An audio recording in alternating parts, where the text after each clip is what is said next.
Okay, this video I'll talk about Africa and the origins of assassins. So as the secret societies and war temples of Set continued, so did the assassins. You had the different heads of different assassin cults that took place. You had the Musyaf branch of the assassins, which was taken over by Mamluk Sultan Baybars in 1273. Remember, the origin of the assassins is slightly before the Crusades, around 1083, 1053. So, what was happening? Even Marco Polo mentions the assassins.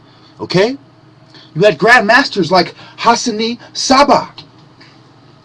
Understand what is going on here. There was Grand Masters Ibn Battuta in the 14th century.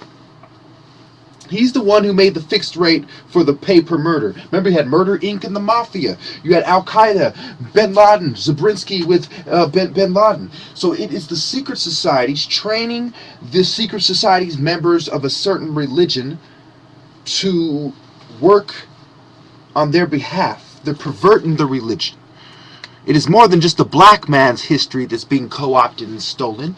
It is the Arabs. It is some of the Asians as well, as the secret societies infiltrate their culture and retell their history through the lens of the secret societies and establish buildings using the concepts of feng shui and the concepts of tai chi and karate and the concepts of the ancient Egyptian temples and the Babylonian mysteries. Now, we go on to Iran and Persia, the Persian mysteries. Where were the assassins? In Syria, in Persia. Okay? Why were they there? Because the Aryan secret societies were there, which evolved into the Tool Society, etc. So we go on.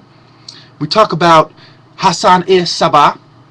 We talk about how this plays into the Kabbalah and how they have secret Jewish cults that have masterminded and are better at manipulating other institutions and organizations and religious structures than other people are. And you had things like the Grand Headmaster of the Order, okay, the Greater Propagandist. It's also known, as I went through the different sites to see if anything contradicted what I said, everything went along with what I said, from Wikipedia to the encyclopedia, from history.com of different countries to the different countries' tour sites, okay? Now, even Tour Egypt, one of my favorite sites, touches on it a bit. Now, we go on to, they had ranks in the assassins, just like you had ranks in the Masonry. Masonry, in a way, is a financial assassins of America. They are assassins in their own right. Now, if we go on to talk about how these people had to have certain qualities, and how in Masonry you have to be an upright individual and possess certain qualities, an individual who is educated, etc.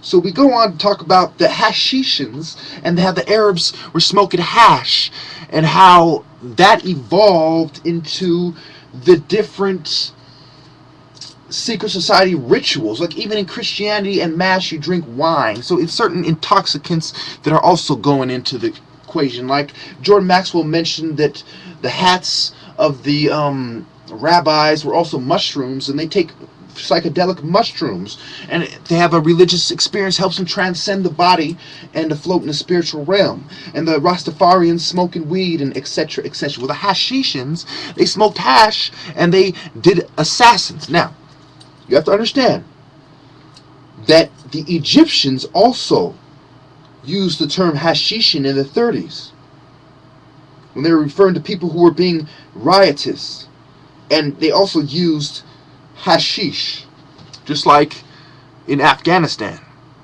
What do they do in Afghanistan? They smoke weed and hash, and they have opium fields. The intoxicants, the secret societies, the bankers, the cults, the pharaohs, the elite, and how they are intertwined with the very essence of rich qualities and privileged class. Now, we go on to talk about, I could go on to talk about the different assassin cult leaders and their followers. You had Nizam al-Mulk, you had al-Mustansir, you had al-Pepo, Ridwan assassins, etc.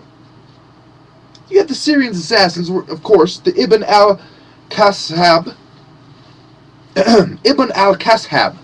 I believe it was. And you had, of course, the assassins were even hired by the king of Jerusalem, okay, in 1173.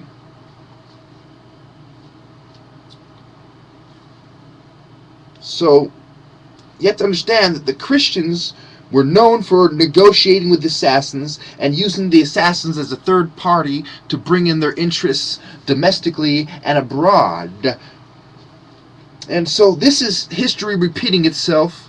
Mongol warlords used assassins. Europeans used assassins. The king of Jerusalem used assassins.